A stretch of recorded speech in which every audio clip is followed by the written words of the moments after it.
Hello, my name's Laura Beckwith. I am the Finds Liaison Officer for Somerset. I'm sorry I couldn't be there in person today, but I wanted to just give a little talk on recent finds that have been recorded through the Portable Antiquities Scheme in Somerset over the last couple of years.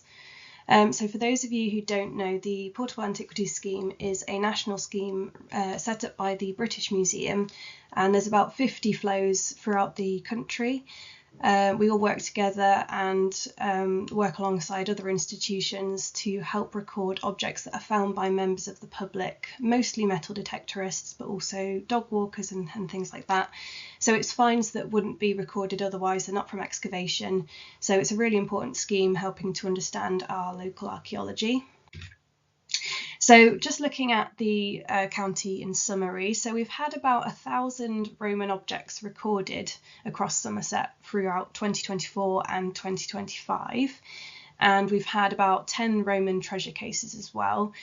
So the majority of those treasure cases have been coin hoards, and they are generally silver denarii hoards dating to the 1st and 2nd century.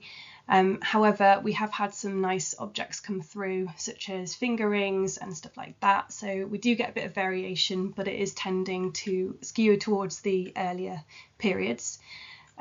So just looking at the map here, this is showing us all of the objects that were found, treasure and non-treasure, across the county throughout 2024 and 2025. And it's quite interesting to see the sort of spread of finds. And I just wanted to include, this is an overlay of the Fossway and other Roman roads that are known in the area.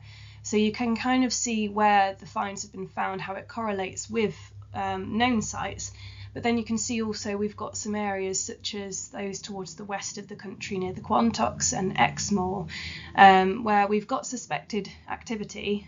Maybe we don't have any set roads or ideas of roads in place yet, but I think that we've got a bit closer towards what we could see as an extension to the Roman roads that have been currently recorded. So it is really important, the work of the scheme, in helping to understand the archaeology of the county in areas that otherwise haven't had much development or commercial archaeology. So I just wanted to run through some of the objects that have been found in the county. So beginning with the coinage. Apologies if my video is just going to hop around a bit here. I had to move out the way of the objects, but I think it's decided to take on a bit of a life of its own. So to begin with, we've got these nice early coins. So this is a silver denarii of Carausius on the left here. So this was an interesting one that came up because the obverse is not actually, it doesn't match up with the RIC records. So we've got the emperor is facing to the left rather than the right. And that combined with the reverse type meant it was a bit of a question as to whether it was an official issue or perhaps a contemporary copy.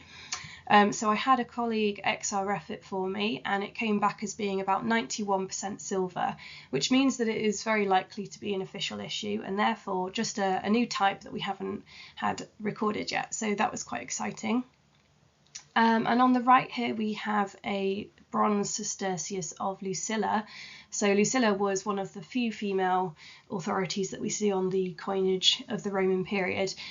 So this was minted under Marcus Aurelius in about 164 to 169 AD. And I've included it here just because we don't often see coinage of Lucilla. So I thought that was quite a nice one to have on the presentation as well. So this is a piece of Samian ware. So I don't often get my finders bringing me Samian ware, particularly pieces with decoration visible. So I did want to include this one here. So Samian ware is your sort of fine ware, your fancy tableware that was imported from France. So this piece, because you've got a bit of decoration visible there, and I'm aware the shed may not be the right way up because we can't see the full decoration, it was quite hard to tell which way up it goes, but you can just see we've got some of the roulette decoration, and it is quite similar to some of the forms described by Webster as 29 and 30, which date to about 40 to 85 AD, and these were produced in South Gaul. So yes, it's a very nice example, and I'm hoping that we'll get more pieces of Samian coming up as my finders get more eagle-eyed. And this is another nice example of something we don't see all that often, at least in this sort of condition. So this is part of a finger ring, and they usually date these to about 100 to 200 AD. So you can see we've still got bits of enamel remaining in the bezel there, which is really nice. Usually they're lost, so it is quite nice to be able to see that bit of colour. It looks like it's probably blue and purple, maybe blue and red, which tends to be the most common form. So that was just a nice example.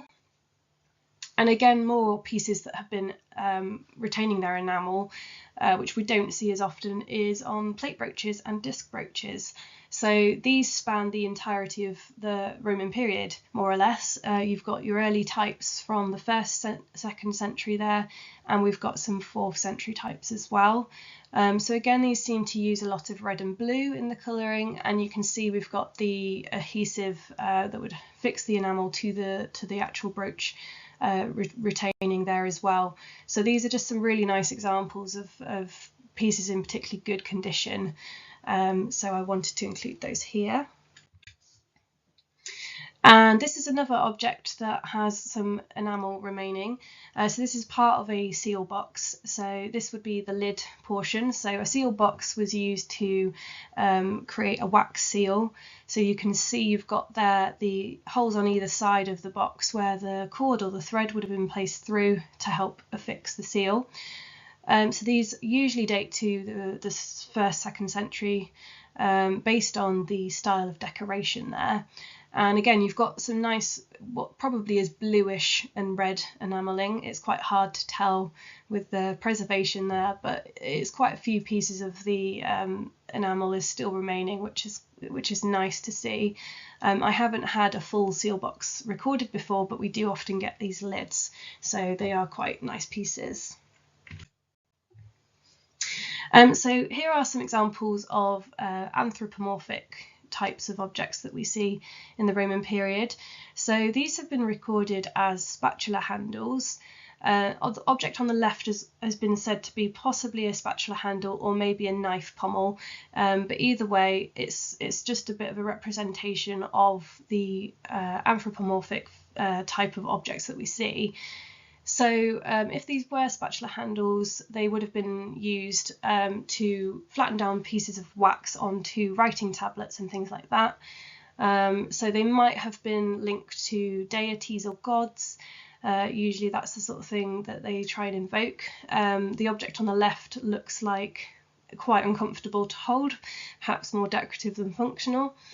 And on the right there, that could be related to one of the goddesses. I kind of see a female figure maybe there, but beg to differ.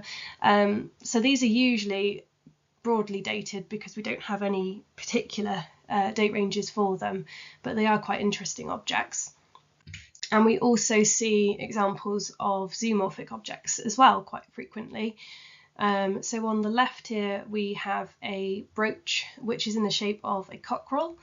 So this has been dated to about 100 to 200 AD. Generally speaking, zoomorphic brooches are 2nd to 3rd century, and it's quite a nice example. Not only have you got the tail, the feet and the beak still remaining, but you can also see part of the groove decoration there across the body.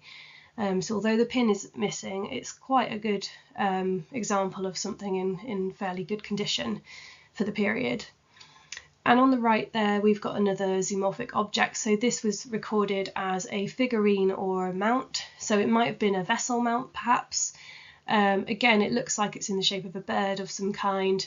So they seem to be quite frequent, having birds or domesticated animals used in objects like this. So this again is given a broad date because we didn't have anything directly related in our excavated context that we could consider as a parallel. But it's a nice example, and again you've got some decoration still remaining on there with the wings and the beak and part of the back of the bird visible there. So this is an interesting object. So this is part of a terret ring, which would have been to do with the rain guides on a cart or similar. I haven't seen one of these before, so I was quite intrigued when I first got it. So you usually see them in the late Iron Age and the early Roman period, and this is a skirted type. So it's incomplete, it hasn't got the full loop there at the top, but it was just quite a nice one to have, and I haven't had one since, so I'm hoping we get more terret rings across the next few years. But it was just quite interesting with the very pale patination that suggested it was of quite an early date. So yeah, it was a fun one to record at first because I didn't know what it was. And this is another object that came up quite early in 2024. So this is part of a lead ingot or pig. So these are generally dated to sort of the 2nd to 4th century, related to lead mining in the county, and you would usually see some kind of inscription on the top of the ingot which would suggest who the emperor was at the time, possibly give you a date range or at least indicate where it was from. So this one, obviously we've only got roughly a quarter of it remaining, and we can't quite see any lettering on there, although you can see where the lettering would have started. So it is unfortunate we didn't get any more of it, but obviously it's been broken up or something's happened to it since it's been deposited, or perhaps beforehand. So we've got no indication of an exact date range, but we've got a rough idea of when it would have been produced.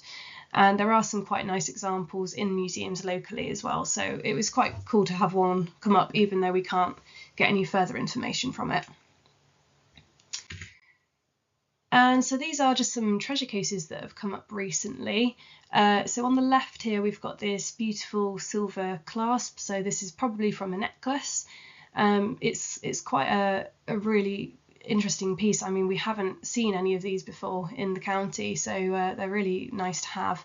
And you can see it's got really lovely decoration on there, which almost looks like it could be medieval, early medieval, but it was dated based on excavated objects as well. So that was a really nice one. And then on the right here we've got part of it's a complete, a finger ring, and this is a silver finger ring with a palm branch on the bezel there. So again, we don't often get complete finger rings, and I think this was the first silver one I'd had of Roman date, so that was quite nice to have there as well. So finally I've got this object which when it came in I was quite sure that we'd be able to find an exact parallel. We decided it was a harness fitting. It looks quite likely to have been related to horse fittings and things like that. However, I couldn't find any exact parallels, which was quite interesting, and I was a bit stumped really. There was one recorded on the database from Wiltshire, which is broadly similar, dated to just the entire Roman period, so we don't have a really specific date range, and also quite a vague suggestion of what it could be. So I'm leaving it with you to see what you think it might be and what date it could be. At the moment we're thinking again harness fitting and possibly maybe 1st to 2nd century, but yeah, we don't know yet. So that's the one I'm leaving with you today. So if anyone's got any suggestions, you can always email me. But yeah, thank you for listening, and I hope you enjoyed the talk.